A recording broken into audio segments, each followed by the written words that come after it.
welcome to another episode of Financial Freeway. My name is David J. Atwood, the man rocking the Ray-Bans, and today is October 31st. I am recording this on All Hallows Eve this evening. So, got to pay a little extra careful attention tonight for the little ghosts and goblins running around on the street. Hope you're doing that too. Anyways, happy Halloween. I hope everyone's having a fun time and being safe and being financially responsible, of course.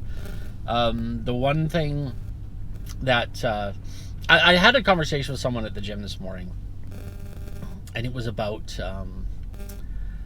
it was about how to get to $1 million.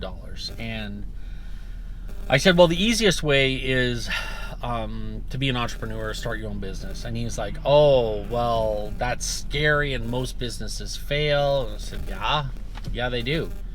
Would you want to be the boss of a business that failed, or would you want to be the employee of a business that failed where you had absolutely no control over what was happening? So he hummed and hawed about that. And then I said, well, if entrepreneurship is not a thing, you don't want to start a business and start actually providing a service or goods that people need, you can always get into real estate. And he chuckled and said, there's no way anyone's getting the real estate anymore. It's too expensive. It's too out of reach for everyone. And I had to hold back from actually getting angry about it. And it is getting very frustrating, and this is a lot of the reason. It's why I wrote my Conversations with Keegan. It's why I started this podcast. It's why I started the website financialfreeway.ca, by the way. The reason I do these things is because I am so tired of people lying to their kids, and I'm talking about parents. I mean, the school system doesn't teach finance. I get that. They don't teach you how to find a job, actually survive in the world. Basically, I feel like the education system, especially here in British Columbia, is glorified babysitting. And what skills are they actually giving kids to get into the world? But worse than that, it's the parents who are parroting this whole thing about how it's impossible for kids today to be able to buy real estate, to get into real estate. They're never going to be able to do it. It's like, it angers me so much.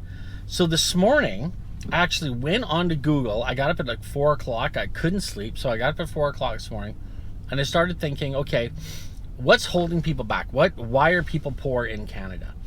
And I went through a list of things as to what's really holding people back. And there was things like systemic racism, inequality in the workplace,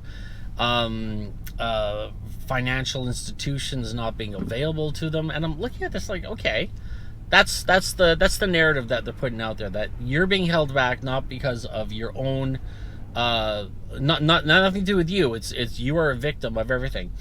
So I went one step further, and I Googled, how do I combat inequality in the workspace, or the glass ceiling, or the wage disparity, or systemic racism? How do I combat that? And it gives me a list of all these things that you can do to combat that. So you can take the first thing that's given to you, and it says it's not your fault that you're in the position you're in, and this is why you're there.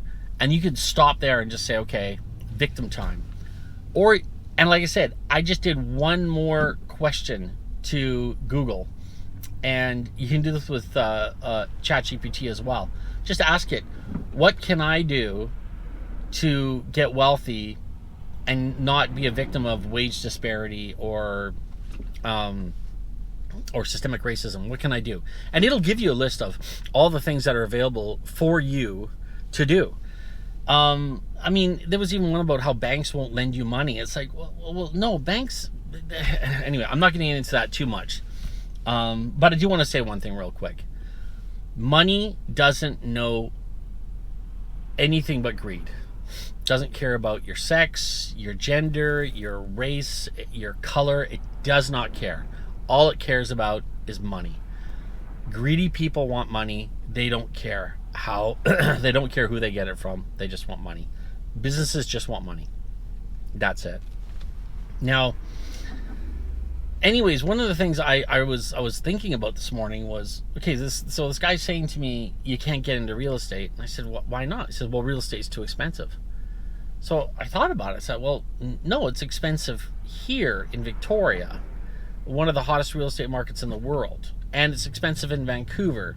And it's expensive in Toronto and Montreal and New York and LA and Paris. That's where it's expensive. It's not expensive in Regina or Calgary or Edmonton. So I went to artificial ChatGPT and I said, okay, give me a list of the 20 cheapest real estate markets in Canada. And honestly, I was expecting it to come back with things like Hinton, Alberta, Dawson Creek, like these really tiny towns in the middle of nowhere up north. And it didn't. It came back with Regina, Winnipeg, Calgary, Edmonton. And I thought, okay, so out of those 20 inexpensive real estate markets, which one's the hottest rental market out of those 20? And this is exactly what it did. It gave me the same list but reverse order. It was Calgary, Alberta, Edmonton, Regina, Winnipeg. Okay, so then I took that and I went one step further. And I went to the real estate market and I said, okay, how much is a condo in these markets? And the condos were coming in at $200,000. So if you want to get into the real estate market, you just have to go where the real estate's hot, and it's cheap, and you can get in. So I said to this guy, here's what you do. You buy a condo in Calgary. Well, who wants to live in Calgary? And that's right. You're absolutely right. That is the problem. That is why everyone wants to. That's why the price of real estate in Victoria is so high. It's not because we're trying to keep people away from real estate. It's because everybody in the world wants to live in Victoria. It's the simple law of supply and demand. I don't know why people have to come up with all these different reasons why that's the case. It's supply and demand. When you have everyone in Canada wanting to live in Victoria, all of Canada is moving to Victoria when they retire, and they're taking all the money they saved all their life and buying real estate, driving the price up. And then you get people from China and Japan all wanting to come to Victoria because of the weather and how it's a peaceful country, all that stuff. How in the world can you possibly think that it's going to be affordable for you when you've got thousands of people trying to get here to buy property, trying to buy real estate? But if everyone's leaving Calgary, that's a great place to buy real estate. That's where a lot of young people are going to start their lives off because it's cheaper. So you buy a condo there for $200,000. Now I looked up the minimum requirement. It's 5%. 5% down for $200,000. That's $10,000. How long does it take to save $10,000? If you're working a side hustle, you got a side gig going, you're doing Uber Eats, you're talking like 6 months. 6 months on top of working your regular job. You have to work a regular job to support yourself. But on top of that, you got your $10,000 saved. You start condo shopping in Calgary. So you buy a condo for $200,000. You take your 10%, your 5%, your $10,000. You put it down, and you end up with a condo. Now, if you rent that condo out, so the rent covers the cost of the mortgage, the strata fees, the property tax. You rent that out. It covers all that stuff. If it was a zero sum, if it went 5 more years, that condo's going to be raising in value about 10% a year. That means at the end of 5 years, it's going to be worth about 50% more than what you bought it for. That's $300,000. Now, say all the other condos are $300,000. Now you'll need 20% down.